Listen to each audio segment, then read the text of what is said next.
Hello everyone and welcome to C Programming Language Tutorials offered by Programming Glue। आज के इस video में हम लोग ऑपरेटर्स के प्रेसिडेंस के बारे में जानेंगे। बेसिकली ऑपरेटर्स की इम्पोर्टेंस के बारे में जानेंगे कि कौन सा ऑपरेटर पहले इवैल्यूएट होता है, कंपाइलर पहले किस ऑपरेटर को सॉल्व करता है, बाद में किस ऑपरेटर को सॉल्व करता है। ठीक है, कौन सा ऑपरेटर किसके मुकाबले कितना इम्पॉर्टेंट है कंपाइलर के लिए। हम लोग ऑपरेटर्स की इम्पोर्टेंस जानेंगे बेसिकली कि कौन सा ऑपरेटर पहले इवैल्यूएट हो रहा है, कौन सा दूसरी बार में इवैल्यूएट हो रहा है, कौन सा किसके प्रेसिडेंस हाई है, किसकी प्रेसिडेंस लो है। ये सब हम लोग आज के वीडियो में जानेंगे कि कौन से ऑपरेटर कितना इम्पॉर्टेंट है। So without any further delay let's start our today's topic. देखिए, ये बहुत ही नॉर्मल सा एक टॉपिक है कि ऑपरेटर्स का प्रेसिडेंस क्या होता है। ये बहुत जगह पे स्किप भी हो जाता है कि ज़रूरी नहीं है, लेकिन ये एग्ज़ामिनेशन के लिहाज से, पॉइंट ऑफ व्यू से, और कहूँ कि इंटरव्यू के पॉइंट ऑफ व्यू से बहुत इम्पॉर्टेंट होता है। इवन मुझसे भी मेरे बैचलर्स में ये यूनिवर्सिटी ने क्वेश्चन पूछा था मुझसे कि ऑपरेटर प्रेसिडेंस क्या होता है। ओके, वाइवा में भी कभी कभी पूछ लेते हैं कि ऑपरेटर्स का प्रेसिडेंस बताइए। ठीक है, जब वाइवा में आपसे पूछेंगे तो जाहिर सी बात है, जब आप शुरू करेंगे तो 4-5 आप ऑपरेटर्स बताएंगे, उनका प्रेसिडेंस बताएंगे, वो आपको रोक देंगे, फिर नेक्स्ट क्वेश्चन की तरफ चले जाएंगे। लेकिन आपको लगभग ऑपरेटर का प्रेसिडेंस आना चाहिए क्योंकि ये एकेडमिक्स के पॉइंट ऑफ व्यू से काफ़ी इंपॉर्टेंट है। जैसा कि आपके सामने ये एक पिक्चर है, आपके सामने लिखा है पैरेंथेसिस। पैरेंथेसिस एक स्पेशल ऑपरेटर है। ये बेसिकली क्या करता है, अपने अंदर कुछ एक्सप्रेशन को इनक्लोज कर लेता है। ओके, और जो एक्सप्रेशन या इक्वेशन इस पैरेंथेसिस के अंदर इनक्लोज्ड होती है, सबसे पहले वो सॉल्व होगी इक्वेशन में। मान लीजिए बहुत लंबी इक्वेशन लिखी हुई है और कुछ इक्वेशन का हिस्सा इस पैरेंथेसिस में भी लिखा हुआ है, तो पहले पैरेंथेसिस वाला हिस्सा सॉल्व होगा। उसके बाद आता है यूनिरी ऑपरेटर। पहले पैरेंथेसिस सॉल्व हो गया, फिर उसके बाद आता है unary operator. Unary operator parenthesis के मुकाबले में कम वैल्यू रखता है, कम प्रेसिडेंस रखता है। ठीक है, इसकी इंपॉर्टेंस कम है पैरेंथेसिस के मुकाबले में। ओके, फिर होंगे unary operator solve. Unary operator क्या होते हैं, ये मैंने अपने ऑपरेटर्स के वीडियो में कवर किया हुआ है। ओके, सो फिर यूनिरी ऑपरेटर सॉल्व होंगे। यूनिरी ऑपरेटर के बाद सॉल्व होंगे multiplication, division and modulo operators. ठीक है, ये ऑपरेटर्स सॉल्व हो जाएंगे। ओके, अच्छा, मैं जो चल रहा हूँ वो मैं हाई प्रेसिडेंस से लो प्रेसिडेंस की तरफ जा रहा हूँ, मतलब मैं हाई प्रेसिडेंस से नीचे जा रहा हूँ लो की तरफ। ओके, तो multiplication, software, division and modulus operator solve होंगे और ये लेफ्ट टू राइट सॉल्व होंगे। मतलब अगर एक लाइन में ये तीनों आ रहे हैं, ओके, एक इक्वेशन में ये तीनों आ रहे हैं, तो लेफ्ट टू राइट प्रेसिडेंस दी जाएगी। जो पहले आ रहा है लेफ्ट से, उसको पहले सॉल्व किया जाएगा, फिर उसके नेक्स्ट, फिर उसका नेक्स्ट। ठीक है, तो इनकी जो प्रेसिडेंस होगी, इस सेपरेट इनकी प्रेसिडेंस होगी, वो लेफ्ट टू राइट होगी। ओके, मैं अभी आपको इसका एग्जांपल भी बताऊंगा, so you just don't worry. आप बस इसको देखिए, जो मैं कह रहा हूँ आप उसको सुनिए एक बार। अब ये multiplication, division, modulus operator solve हो गया, फिर उसके बाद होता है एडिशन एंड सब्सट्रैक्शन सॉल्व। ठीक है, एडिशन एंड सब्सट्रैक्शन सॉल्व होने के बाद सॉल्व होते हैं shift operator. Okay, shift operator के बाद आती है बारी कंपैरिजन ऑपरेटर, जिसे हम लोग रिलेशनल ऑपरेटर्स के नाम से भी जानते हैं। ओके, रिलेशनल ऑपरेटर्स के नाम से इन कंपैरिजन ऑपरेटर्स को जाना जाता है। ओके, उसके बाद आता है इक्वालिटी ऑपरेटर। ठीक है, इक्वालिटी ऑपरेटर में comparison operator not equal to relational operator है, लेकिन ये इक्वालिटी ऑपरेटर की प्रेसिडेंस के हिसाब से ये इक्वालिटी ऑपरेटर में आता है। ठीक है, आपको कुछ ऐसा भी लग सकता है कि कुछ ऑपरेटर तो कहीं पे डिफाइन है, कुछ ऑपरेटर कहीं पे डिफाइन है, लेकिन अभी हम लोग ऑपरेटर का प्रेसिडेंस पढ़ रहे हैं। ऑपरेटर्स हम लोग ऑलरेडी पढ़ चुके हैं। ठीक है, अब सारे ऑपरेटर्स को सेपरेट करके उनकी प्रेसिडेंस पढ़ी जा रही है कि कौन सा ऑपरेटर कितना इंपॉर्टेंट है, कौन सा ऑपरेटर पहले सॉल्व होगा, कौन सा ऑपरेटर बाद में सॉल्व किया जाएगा। ओके, जैसे हम लोग अपने कॉलेज में, आपने बोर्ड मास पढ़ा होगा कि पहले ब्रैकेट ओपन, ओके, कि ब्रैकेट ओपन और डिवीजन, मल्टीप्लिकेशन, वही कुछ अप्रोच सी लैंग्वेज में भी है और उसी को कहते हैं ऑपरेटर का प्रेसिडेंस। ओके, तो हम लोग यही पढ़ रहे हैं कि कौन सा ऐसा स्पेसिफिक रूल है, कौन सा ऐसा सी लैंग्वेज का बोर्ड मास है जो ये फॉलो करता है। तो वही parenthesis, then unary, then multiplication, then addition, then shift, then relational और comparison, then equality. Equality operator के बाद आता है पिटवाइज एंड, देन एंड के बाद एक्सॉर, फिर और, फिर लॉजिकल एंड लॉजिकल और सबसे लो जो होती है प्रेसिडेंस, जो सबसे लो इम्पॉर्टेंस होती है वो असाइनमेंट ऑपरेटर की होती है। ठीक है, अब मैं इसके बाद आपसे कहूँ तो इसके बाद एक और होती है, इसके बाद एक और होती है ऑपरेटर की प्रेसिडेंस, उसे हम लोग कहते हैं पोस्ट इंक्रीमेंट या डिक्रीमेंट, डिक्रीमेंट। ओके, तो ये हम लोग पढ़ते हैं,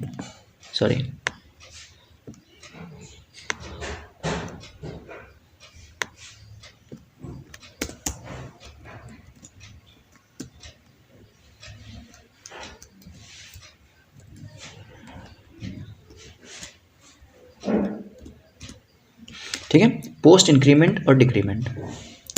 ये कैसे होते हैं? ये ऐसे होते हैं। लेकिन पॉइंट ये होता है कि अगर ये ऑपरेटर के बाद लगे हैं तो ये पोस्ट बन जाते हैं। ओके, तो आपने ये देखा कि कैसे प्रेसिडेंस तय करी जाती है, सी लैंग्वेज कैसे प्रेसिडेंस तय करता है, कैसे डिसाइड करता है कि पहले पैरेंथेसिस आएंगे, फिर यूनरी ऑपरेटर, फिर मल्टीप्लिकेशन और डिवीजन मॉड्यूलस ऑपरेटर सॉल्व होंगे, फिर उसके बाद सब्सट्रैक्शन एंड एडिशन सॉल्व होगा, उसके बाद शिफ्ट सॉल्व होगा, फिर comparison, then equality, then bitwise and, XOR and bitwise or, फिर उसके बाद लॉजिकल ऑपरेटर सॉल्व होंगे। ठीक है, और उनके बाद क्या होगा कि असाइनमेंट ऑपरेटर सॉल्व होगा। बेसिकली सारी इक्वेशन इवैल्यूएट करके जो भी लिखी होगी ऑपरेटर्स प्रेसिडेंस के लिहाज से, ऑपरेटर प्रेसिडेंस के पर्सपेक्टिव से, वो सॉल्व होके फिर असाइनमेंट ऑपरेटर चलेगा और वो असाइन कर देगा वैल्यू जिस भी वेरिएबल में असाइन करनी है। फिर इससे भी लो प्रेसिडेंस होती है पोस्ट इंक्रीमेंट और डिक्रीमेंट की। आई होप कि आपको ये बात समझ में आई होगी। ओके, चलिए इसके ऊपर एक एग्जाम्पल देख लेते हैं। मैंने बनाया एक int variable, let's say x। Okay, अब मैं x में कुछ असाइन करता हूँ। ठीक है, मैंने पहले ये पैरेंथेसिस ऑपरेटर लगाया, मैंने लिखा 3*5। ठीक है, और मैंने लगाया डिवाइडेड बाई 3। ओके, ऐसा कुछ मैं बना रहा हूँ जो एक मैं ऐसा कुछ बनाऊंगा जो एक इंट का वेरिएबल होल्ड कर ले। ओके, तो क्या करता हूँ, एक्चुअली मैं करता हूँ इसको फ्लोट टाइप का बना देता हूँ ताकि मुझे इतना सोचना ना पड़े और नॉर्मली सब कुछ असाइन होता चला जाए।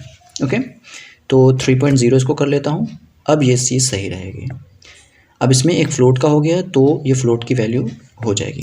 ओके, क्योंकि अगर मैं कुछ चीज़ें डिवाइड कर दूंगा, कोई इक्वेशन डिवाइड हो जाएगी तो आंसर एक्यूरेट नहीं आ पाएगा। अब एक्यूरेट आएगा क्योंकि अब फ्लोट टाइप का एक वेरिएबल है जो फ्लोटिंग पॉइंट भी हैंडल कर लेगा। Hope this is clear to you. हम लोग ने अपने डेटा टाइप के चैप्टर में इसको पढ़ा हुआ है।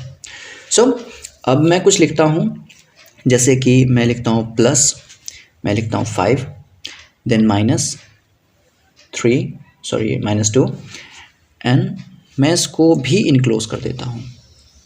ठीक है, ओके, इसको भी इनक्लोज कर दिया। अब इसके बाद मैं मॉड्यूलो ऑपरेटर लगाता हूँ। मॉड्यूलो मैं लगाता हूँ लेट्स से 2।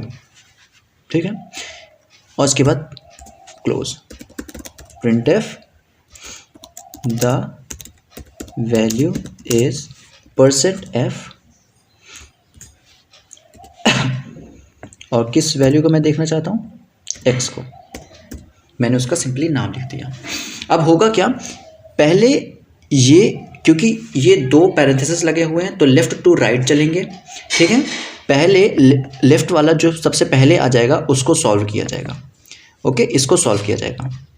अब इसमें भी देखिए एक डिवाइड है और एक मल्टीप्लिकेशन है, दोनों की प्रेसिडेंस सेम है, लेकिन लेफ्ट टू राइट सॉल्व होंगे। पहले मल्टीप्लिकेशन होगा, फिर डिवीजन होगा। ओके, फिर ये सॉल्व हो जाएगा जो भी इसका आंसर आएगा, फिर ये वाला पैरेंथेसिस सॉल्व किया जाएगा। इसको सॉल्व करने के लिए ये बेसिकली यहाँ पे सब्सट्रैक्शन है, सब्सट्रैक्ट होके यहाँ का आंसर और जो यहाँ का आंसर आएगा वो ऐड हो जाएगा। ठीक है, सॉरी ऐड नहीं होगा, एक्चुअली ये वाला पैरेंथेसिस जब सॉल्व होगा, ठीक है, तो इक्वेशन कुछ ऐसे बन जाएगी। मान लीजिए यहाँ पर कुछ भी सॉल्व होके आता है 3/, यहाँ पे आएगा 5.0। ठीक है, मैं इसको कमेंट दे के लिख रहा हूँ, 5.0 आएगा। ओके, और फिर यहाँ से आएगा 3 और 3 को मॉड्यूलो किया जाएगा 2 से।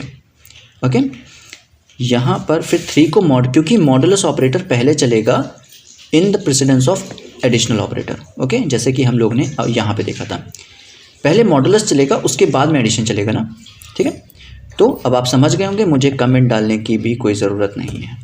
तो पहले आप ये समझिए कि पहले इतना हिस्सा सॉल्व होगा, ठीक है, फिर ये हिस्सा सॉल्व होगा, फिर जब ये दोनों सॉल्व हो जाएंगे तो फिर यहाँ पे जो आएगा उसको 2 से मॉडुलस किया जाएगा, उसका रिमाइंडर जो आएगा उसको इस वाली जो भी वैल्यू होगी ये वाली एक वैल्यू से ऐड कर दिया जाएगा, और फिर असाइनमेंट ऑपरेटर चलेगा सबसे लास्ट में, और यहाँ पर जो भी वैल्यू आई थी इसको इसमें असाइन कर देगा एक्स में। ओके, यहाँ पे मैंने किया कंपाइल एंड रन,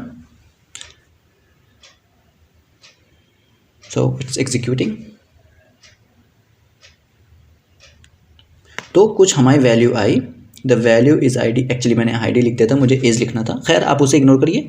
और आप ये देखिए, तो हमारे पास कुछ ये वैल्यू आई। होप कि आपको ये चीज़ समझ में आई होगी कि ये कैसे वर्क किया है। ओके, आप डिफरेंट ऑपरेटर की प्रेसिडेंस को याद रखिएगा। ठीक है, ज़रूरी नहीं कि सारे ऑपरेटर एक ही इक्वेशन में यूज़ हो जाएं, बस ये होता है कि कौन सा ऑपरेटर इक्वेशन में पहले सॉल्व होगा, बस आपको इतना याद रखना होगा। ठीक है, वैसे सारे ऑपरेटर, शिफ्ट ऑपरेटर आप हर जगह यूज़ नहीं कर सकते, कंपैरिजन ऑपरेटर आप हर जगह यूज़ नहीं कर सकते। ठीक है, अब जैसे इस सिंपल इक्वेशन में जैसे जो मैंने बनाई थी, इसमें जो भी मैंने बनाई थी उसमें शिफ्ट ऑपरेटर का, इसका इक्वालिटी ऑपरेटर का, इसका कोई काम नहीं था, लेकिन क्योंकि ये एक अलग से टॉपिक है और ये पूछा जाता है, इस वजह से मैंने यहाँ पर इसको कर दिया एक्सप्लेन, ताकि आपके जो भी कॉन्सेप्ट हैं वो क्लियर हो जाएं। होप कि आपको इस वीडियो में कुछ सीखने को मिला होगा, और इन प्रेसिडेंस को आप एक बार से देख लें, एक बार से अपने दिमाग में बैठा लें, क्योंकि एग्ज़ाम में ये पूछे जाते हैं। सो अगर आपको ये वीडियो पसंद आया हो तो लाइक करें, चैनल को सब्सक्राइब करें और इस वीडियो को शेयर करें, और इस वीडियो में इतना ही रखते हैं। Till then take care, bye bye.